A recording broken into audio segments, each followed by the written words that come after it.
Good evening America, good morning India.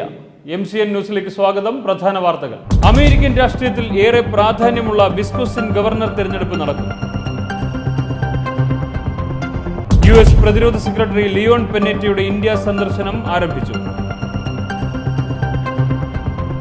ഇറാനെതിരെ കൂടുതൽ ഉപരോധത്തിന് American Israel നീക്കം. പാകിസ്ഥാനിലെ ഗോത്ര മേഖലകളിലേക്ക് വീണ്ടും അമേരിക്കൻ ഡ്രോൺ ആക്രമണം. ഞാൻ അരവിന്ദ്. വാർത്തകൾ വിശദമായി. അമേരിക്കൻ രാഷ്ട്രീയത്തിൽ ഏറെ പ്രാധാന്യം കൽപ്പിക്കുന്ന വിസ്കോസിൻ ഗവർണർ തെരഞ്ഞെടുപ്പ് നടക്കുന്നു. ഇരുവിഭാഗവും ശുഭപ്രതീക്ഷയിൽ. നവംബറിലെ പ്രസിഡന്റ് തെരഞ്ഞെടുപ്പിന് 5 മാസം മാത്രം ബാക്കി നിൽക്കെ ഏറെ പ്രാധാന്യമുള്ള വിസ്കോസിൻ ഗവർണർ ഉപതെരഞ്ഞെടുപ്പ് ഇന്ന് നടക്കുന്നു.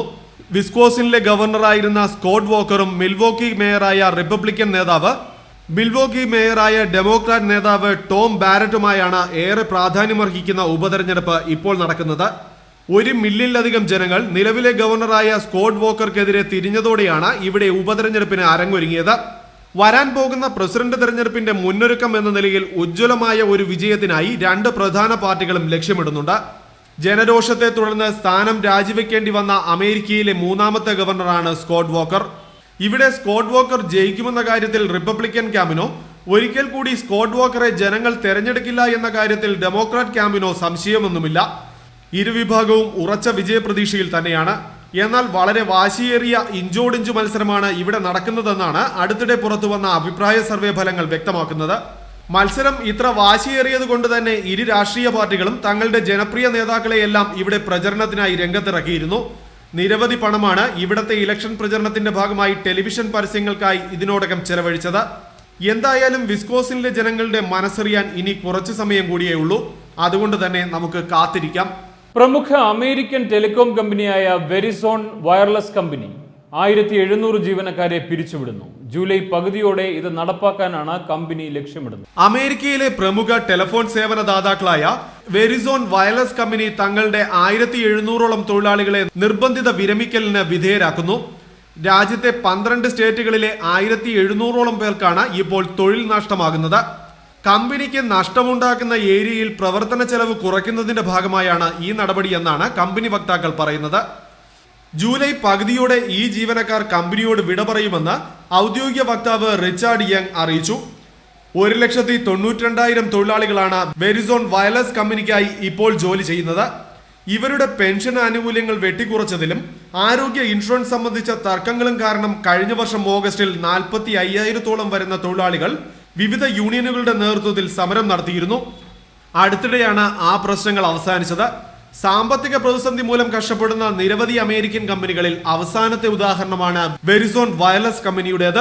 US പ്രതിരോധ സെക്രട്ടറി ലിയോൺ പെന്നേറ്റയുടെ ഇന്ത്യ സന്ദർശനം ആരംഭിച്ചു.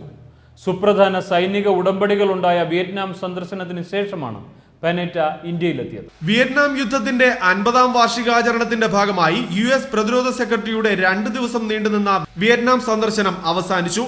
ഇന്നലെ വിയറ്റ്നാം പ്രതിരോധ മന്ത്രി ഫുങ് കോങ് താനുമായി പനേറ്റ കൂടിക്കാഴ്ച നടത്തിയിരുന്നു. ഇരു രാജ്യങ്ങളും നിരവധി സൈനിക ഉടമ്പടികളിൽ ഒപ്പുവെച്ചതായാണ് റിപ്പോർട്ടുകൾ. വിയറ്റ്നാം യുദ്ധകാലത്ത് ഇവിടെ വെച്ച് കാണാതായ അമേരിക്കൻ സൈനികരെ കണ്ടുപിടിക്കുന്നതിനായി കൂടുതൽ തെരച്ചിൽ നടത്തുന്നതിന് അമേരിക്കൻ അന്വേഷകർക്ക് സ്വാതന്ത്ര്യം നൽകുന്നതാണ് ഇവയിൽ ഏറെ പ്രധാനപ്പെട്ടത്. വിയറ്റ്നാം യുദ്ധസമയത്ത് ഇരു സൈന്യവും പിടിച്ചെടുത്ത സുപ്രധാന രേഖകൾ കൈമാറുന്ന പതിവിനും പനേറ്റയുടെ ഈ വിയറ്റ്നാം യാത്ര സാക്ഷിയായി. 1966 അമേരിക്കൻ സൈന്യം വധിച്ച വിയറ്റ്നാം സൈനികന്റെ സ്വകാര്യ ഡയറി പനേറ്റ വിയറ്റ്നാം പ്രതിരോധ മന്ത്രിക്ക് സമ്മാനിച്ചു. ഇതിനു പകരമായി 1969 കൊല്ലപ്പെട്ട അമേരിക്കൻ സൈനികൻ അമ്മയ്ക്കെഴുതിയ കത്തുകൾ അദ്ദേഹം പനേറ്റയ്ക്ക് സമ്മാനിക്കുകയും ചെയ്തു. അമേരിക്കൻ രഹസ്യാന്വേഷകർക്ക് ഇതുവരെയും കടന്നു ചെല്ലാനാകാത്ത 3 മേഖലകളിൽ ഇതോടെ കടന്നു ചെല്ലാനാകും. യുദ്ധസമയത്ത് വിമാനാപകടങ്ങൾ നടന്ന സ്ഥലങ്ങളാണിവ. കാണാതെ പോയ അമേരിക്കൻ സൈനികരെ കുറിച്ചുള്ള വിവരങ്ങൾ ഇവിടങ്ങളിൽ നിന്ന് കിട്ടുമെന്നാണ് അധികൃതരുടെ വിശ്വാസം. ഏറെക്കാലത്തെ ശത്രുതകൾക്ക് അവസാനമാക്കി കഴിഞ്ഞ വർഷത്തോടെയാണ് സൈനിക സഹകരണ നടപടികളുമായി അമേരിക്കയും വിയറ്റ്നാമും വന്നത്. ഇന്ന് പനേറ്റയുടെ ഇന്ത്യ സന്ദർശനം ആരംഭിച്ചിട്ടുണ്ട്. ഡൽഹിയാണ് പനേറ്റയുടെ പ്രധാന സന്ദർശന സ്ഥലം. ഇവിടെ പ്രധാനമന്ത്രി മൻമോഹൻ സിംഗും പ്രതിരോധ മന്ത്രി AK ആന്റണിയും ഉന്നത സൈനിക നേതാക്കൾ, കേന്ദ്ര മന്ത്രിസഭയിലെ മുതിർന്ന നേതാക്കൾ തുടങ്ങിയവരുമായി പനേറ്റ കൂടിക്കാഴ്ച നടത്തും. 2 ദിവസത്തെ സന്ദർശനത്തിനായി ഇന്ത്യയിലെത്തിയ പനേറ്റ ഏറെ സങ്കീർണമായ അഫ്ഗാൻ പ്രശ്നത്തിൽ ഇന്ത്യൻ ഇടപെടലുകൾ വളരെ ആവശ്യമാണെന്ന് അഭിപ്രായപ്പെട്ടു. പരമ്പരാഗത വൈരികളായ ഇന്ത്യയും പാകിസ്ഥാനും തമ്മിലുള്ള പ്രശ്നങ്ങൾ തീർക്കുന്നതിന് തയ്യാറാകണമെന്നും അദ്ദേഹം ആവശ്യപ്പെട്ടു. ഇന്ത്യയും പാകിസ്ഥാനും ഒരുമിച്ചാൽ അഫ്ഗാനിസ്ഥാനിലെ പ്രശ്നങ്ങൾ പരിഹരിക്കുന്നതിനായുള്ള അന്താരാഷ്ട്ര സമൂഹത്തിന്റെ ശ്രമങ്ങൾക്ക് അത് കരുത്താകുമെന്നും പനേറ്റ അറിയിച്ചു. അഫ്ഗാനിസ്ഥാനിന്റെ പുനർനിർമ്മാണത്തിനായി സഹായം നൽകുന്ന രാജ്യങ്ങളിൽ ഇന്ത്യയുടെ സ്ഥാനം വളരെ വലുതാണെന്നും അദ്ദേഹം കൂട്ടിച്ചേർത്തു. അഫ്ഗാനിൽ സമാധാനം ഉറപ്പിക്കുകയാണ് ഏവരും ആഗ്രഹിക്കുന്നതെന്നും പുതിയ സൈനിക പരിപാടികൾക്കായി ഏഷ്യൻ മേഖലയിലേക്ക് കടന്നു വരുന്നതായും പനേറ്റ പറഞ്ഞു.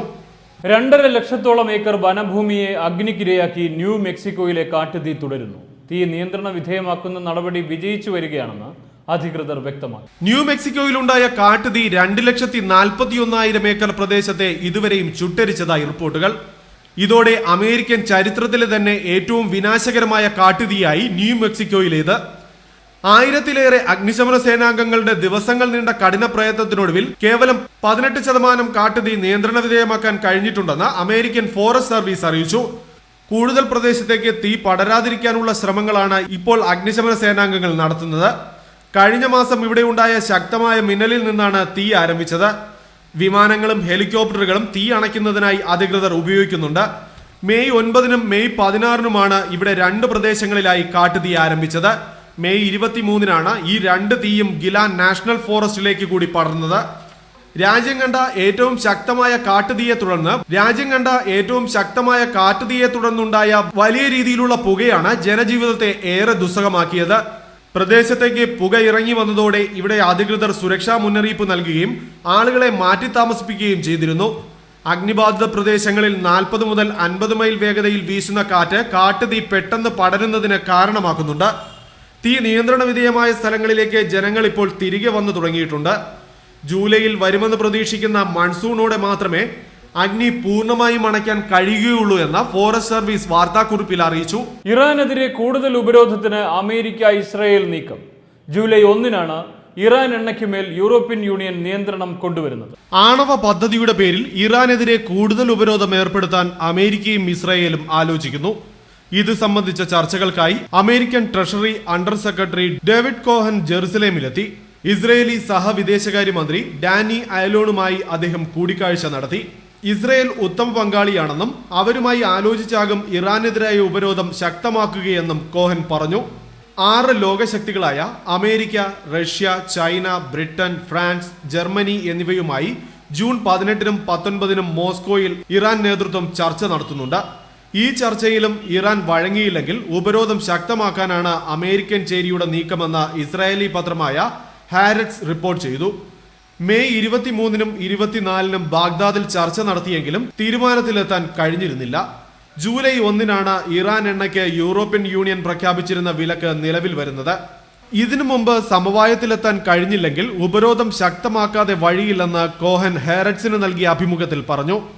ഇത് സംബന്ധിച്ച നടപടി ഇസ്രയേലുമായി വിശദമായി ചർച്ച ചെയ്യുകയാണെന്നും അദ്ദേഹം പറഞ്ഞു. ഇറാൻ സെൻട്രൽ ബാങ്കിനും എണ്ണയ്ക്കുമെതിരായ ഉപരോധം ജൂലൈ 1-ന് തന്നെ പ്രാവർത്തികമാക്കുമെന്ന് ഇസ്രയേലി ഉപവിദേശമന്ത്രി ഡാനി അയലോൺ പറഞ്ഞു. അതേസമയം ഇറാനുമായി വെള്ളിയാഴ്ച ചർച്ച നടത്തുമെന്ന് അന്താരാഷ്ട്ര ആണവോർജ ഏജൻസി തലവൻ യുക്കിയ അമാനോ പറഞ്ഞു.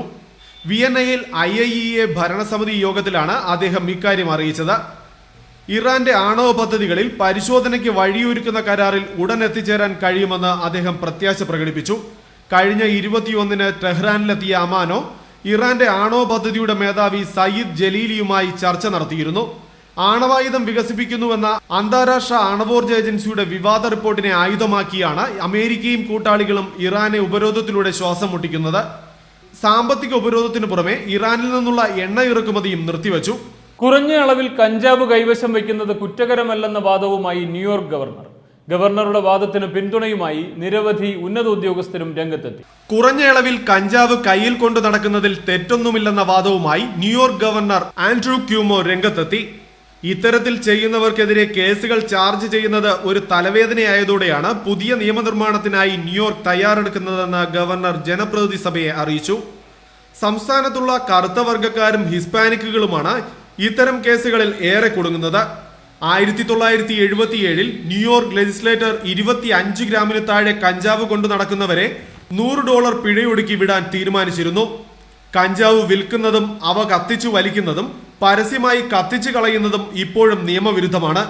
1991 കുറഞ്ഞ അളവ് കഞ്ചാവ് കയ്യിൽ കൊണ്ടു നടന്ന കുറ്റത്തിന് 2000-ഓളം പേരെ അറസ്റ്റ് ചെയ്തിരുന്നു. എന്നാൽ ഇത് 2011 എത്തിയപ്പോഴേക്കും 50,000 കവിഞ്ഞു.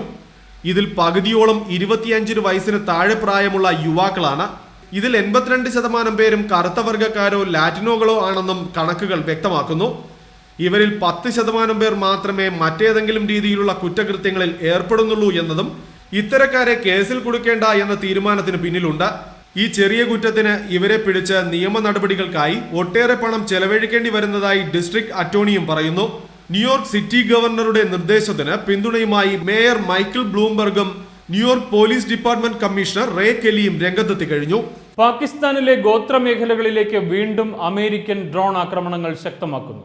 അൽ ഖ്വയ്ദയുടെ ഒരു പ്രമുഖനെ ലക്ഷ്യം വെച്ചാണ് ഈ ആക്രമണങ്ങളെന്ന് അമേരിക്ക വ്യക്തമാക്കി. അമേരിക്ക പാകിസ്ഥാനിൽ നടത്തിയ വ്യോമാക്രമണം അൽ ഖ്വയ്ദയുടെ രണ്ടാമനായ അബു യഹ്യ അൽ ലിബിയെ ലക്ഷ്യം വെച്ചാണെന്ന് അമേരിക്കൻ വൃത്തങ്ങൾ വ്യക്തമാക്കി. 2005 അഫ്ഗാനിൽ അമേരിക്കൻ കസ്റ്റഡിയിൽ നിന്ന് രക്ഷപ്പെട്ടയാളാണ് അൽ ലിബി. പൈലറ്റില്ല പോർ വിമാനങ്ങൾ നടത്തിയ ബോംബിങ്ങിൽ തിങ്കളാഴ്ച 15 പേർ കൊല്ലപ്പെട്ടു. ഞായറാഴ്ചത്തെ അക്രമങ്ങളിൽ 10 പേരും കൊല്ലപ്പെട്ടിരുന്നു. ഭീകരരെ തുരത്താനെന്ന പേരിലാണ് ഗോത്രമേഖലയിൽ അമേരിക്കൻ ഡ്രോണുകൾ ആക്രമണം തുടരുന്നത്. വടക്കൻ വസീറിസ്ഥാനിലെ പ്രധാന പട്ടണമായ മിരാൻ ഷായിൽ നിന്ന് 25 കിലോമീറ്റർ അകലെ മൂർ അലിയിലാണ് തിങ്കളാഴ്ച ആക്രമണം ഉണ്ടായത്. ഒരു കെട്ടിട വളപ്പിലേക്കും വാഹനത്തിലേക്കുമാണ് ഡ്രോണുകൾ മിസൈൽ തൊടുത്തത്. 12 പേർ സംഭവ സ്ഥലത്തും 3 പേർ ആശുപത്രിയിലുമാണ് മരിച്ചത്. മരിച്ചവരിൽ വിദേശികളുമുണ്ടെന്നാണ് റിപ്പോർട്ടുകൾ. ശക്തമായ സ്ഫോടനത്തെ തുടർന്ന് മേഖലയിലാകെ ഭീതി പടർന്നിരിക്കുകയാണെന്ന് ഗോത്രവാസികൾ പറഞ്ഞു. വാഷിംഗ്ടണിൽ നടന്ന നാറ്റോ ഉച്ചകോടിക്ക് ശേഷം പാകിസ്ഥാനിൽ നടക്കുന്ന 8ാമത്തെ വ്യോമാക്രമണമാണിത്. വടക്കൻ വസീറിസ്ഥാനിന് പുറമെ തെക്കൻ മേഖലയിലേക്കും ആക്രമണം പതിവായി. അഫ്ഗാനിസ്ഥാനിലെ നാറ്റോ സേനയ്ക്ക് ചരക്കെത്തിക്കുന്നതിന് ഏർപ്പെടുത്തിയ വിലക്ക് പാകിസ്ഥാൻ പിൻവലിക്കാത്തതാണ് അമേരിക്കയെ ചൊടിപ്പിച്ചത്. ഇക്കാരണത്താൽ തന്നെ നാറ്റോ ഉച്ചകോടിക്കിടെ പാക് പ്രസിഡന്റുമായുള്ള കൂടിക്കാഴ്ചയ്ക്ക് American president Barack Obama വിസമ്മതിച്ചിരുന്നു.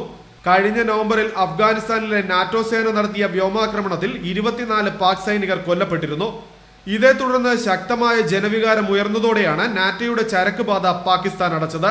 Southern കാലിഫോർണിയയിലെ വാൾമാർട്ട് സ്റ്റോറിൽ മോഷണം നടത്തിയ ആളെ സുരക്ഷാ ഉദ്യോഗസ്ഥർ വധിച്ചു. പോലീസ് അന്വേഷണം ആരംഭിച്ചിട്ടുണ്ട്. സദേൺ കാലിഫോർണിയയിൽ വാൾമാർട്ട് സ്റ്റോറിൽ നിന്ന് മോഷണം നടത്തിയ ആൾ ഇവിടുത്തെ സെക്യൂരിറ്റി ജീവനക്കാരുമായി ഉണ്ടായ ഏറ്റുമുട്ടലിൽ കൊല്ലപ്പെട്ടു. വെള്ളിയാഴ്ചയാണ് സംഭവം നടന്നത്. വാൾമാർട്ട് സ്റ്റോറിൽ നിന്ന് കടത്തിക്കൊണ്ടു പോകാൻ ശ്രമിച്ച വസ്ത്രങ്ങളും ബോഡി വാഷും പോലീസ് ഇയാളിൽ നിന്ന് കണ്ടെടുത്തു. സാധനങ്ങളും എടുത്ത് ഓടി രക്ഷപ്പെടാനുള്ള ശ്രമത്തിനിടയിലാണ് സെക്യൂരിറ്റി ജീവനക്കാർ ഇയാളെ പിടികൂടിയത്. തുടർന്ന് നടന്ന സംഘർഷത്തിൽ ഇയാൾക്ക് ഗുരുതരമായി പരിക്കേറ്റിരുന്നു. സംഭവം അറിഞ്ഞ് പോലീസ് എത്തുമ്പോഴേക്കും ഇയാൾ ഏറെ അവശനായിരുന്നു. തുടർന്ന് ആശുപത്രിയിൽ എത്തിച്ചെങ്കിലും ജീവൻ രക്ഷിക്കാനായില്ല.